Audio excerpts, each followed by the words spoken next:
Today, we're diving into the science of stupidity. We're going to explore this bizarre phenomenon, why some of the smartest people on the planet do incredibly dumb things the moment they get into a group. All right, let's get right to it. Here's what you really need to know. Your individual intelligence, it's pretty much useless as a defense against collective stupidity. Welcome to the MoniLytics channel, where money meets research. So, here's how we're going to tackle this. We've got 4 key parts. First, we'll look at what I'm calling the sanity paradox. Then we'll get into how these crazy ideas spread, almost like a contagion. After that, we'll examine the actual systems that create groupthink. And finally, we'll explore the weirdest part, why it can sometimes feel like the rational choice to join in on the collective delusion.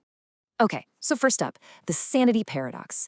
This is really the heart of the issue. It's this baffling thing we see over and over again. Really smart people, brilliant individuals, getting involved in behavior that is just completely illogical, sometimes even self-destructive.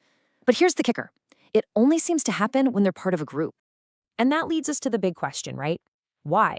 Why does our individual rationality just seem to evaporate when we're under the pressure of a group? It's like a switch gets flipped. And look, figuring this out is absolutely crucial for anyone, whether you're on an investment committee, in a corporate boardroom, or even part of a social movement. All right, let's dig into the how. How does this stuff actually spread? To do that, we have to go back a bit, all the way to a 19th century writer named Charles Mackay. He was one of the first to really notice how ideas, and it doesn't matter if they're good or bad, can spread through a population just like a disease. Mackay had a great term for this, a moral epidemic, and he defined it as a time when an entire community just gets completely fixated on one single thing, and they go mad pursuing it. Think of a market bubble or a political frenzy. And it spreads through 2 very powerful forces, imitation and the crushing pressure to conform. And this quote from him in 1841, man, it just nails it. He said, "Men think in herds. It will be seen that they go mad in herds while they only recover their senses slowly and one by one." Think about that for a second. We go crazy together, but we have to find our way back to sanity alone. That imbalance is a huge red flag for anyone who values independent thought. It's easy to get swept away, but it's a long, lonely road back. So what are the psychological gears turning behind the scenes here?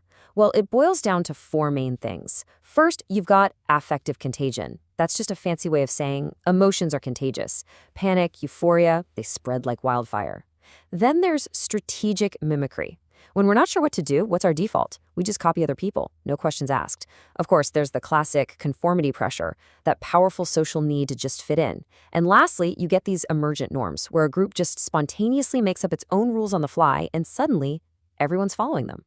Okay, so we've got the idea of social contagion, but what happens when it gets baked into the very structure of an organization? That's when we move into our next section, the architectures of groupthink, where critical thought isn't just ignored, it's systematically suppressed.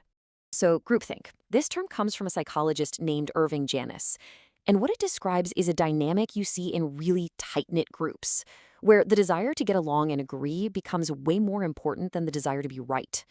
You can imagine how dangerous that is in any high-stakes setting, from a corporate M&A deal to a literary decision. And Janis identified 8 classic symptoms, 8 red flags to watch out for.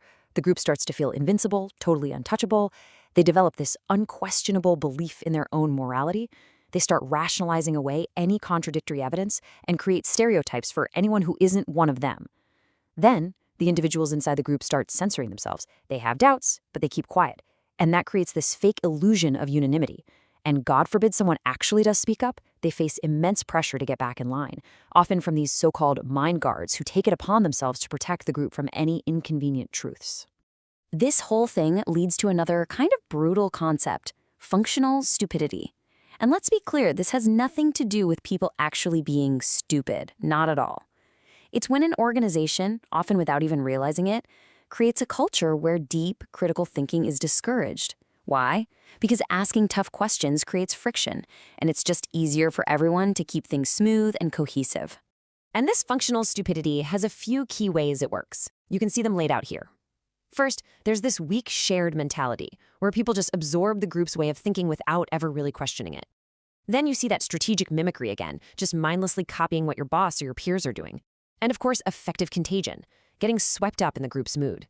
Now, in the short term, this all feels great. It creates certainty, it feels efficient, but the long-term cost is huge. The organization becomes completely blind to reality and the massive systemic risks that are building up.